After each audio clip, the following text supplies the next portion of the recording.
உலகெங்கும் பரவி கிடக்கும் ஆன்மீக அன்பர்களே, ஜோதிட ஆர்வலர்களே, ஸ்ரீ குரு பகவான் யூடியூப் சேனலர்களே, அனைவருக்கும் இனிய காலை வணக்கம்.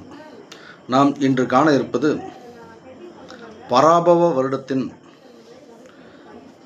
வைகாசி மாத கடக ராசி பலன். இந்த வைகாசி மாதத்தில் கடக ராசியில் தனது 10ஆம் இடத்து அதிபதியான செவ்வாயும் சந்திரனும் இணைந்து இந்த மாதம் பிறப்பதால் இந்த மாதம் கடகராசிக்காரர்களுக்கு சந்திரமங்கல யோகமாக அமைகிறது. இந்த சந்திரமங்கல யோகம் அமைவதால் கடகராசிக்கு கஷ்டங்கள் கலைந்து கவலைகள் கடந்து சுப நிகழ்வுகள் சுப செலவுகள் உருவாகக்கூடிய மாதம் இம்மாதமாகும். அதேபோல் 4ஆம் இடத்து அதிபதியும் 11ஆம் இடத்து அதிபதியான சுக்கிரன்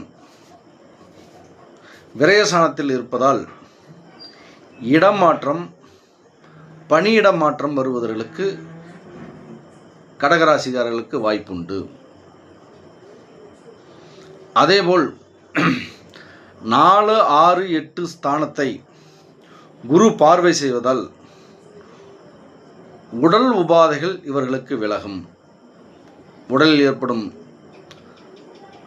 கஷ்டங்கள், நோய்கள், நொடிகள் இதிலிருந்து இவர்களுக்கு விடுபடுவதற்கு வாய்ப்புண்டு. குரு பெயர்ச்சிக்கு பின் 5ஆம் இடம், 7ஆம் இடம், 9ஆம் இடம், கடகராசியிலிருந்து 5ஆம் இடம், 7ஆம் இடம், 9ஆம் இடத்தை பார்வை செய்வதால் இவர்களுக்கு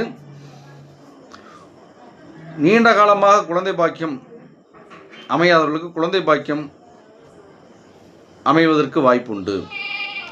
நீண்ட காலமாக திருமணமாகாதவர்களுக்கு திருமணமாவதற்கு வாய்ப்புகள் உண்டு.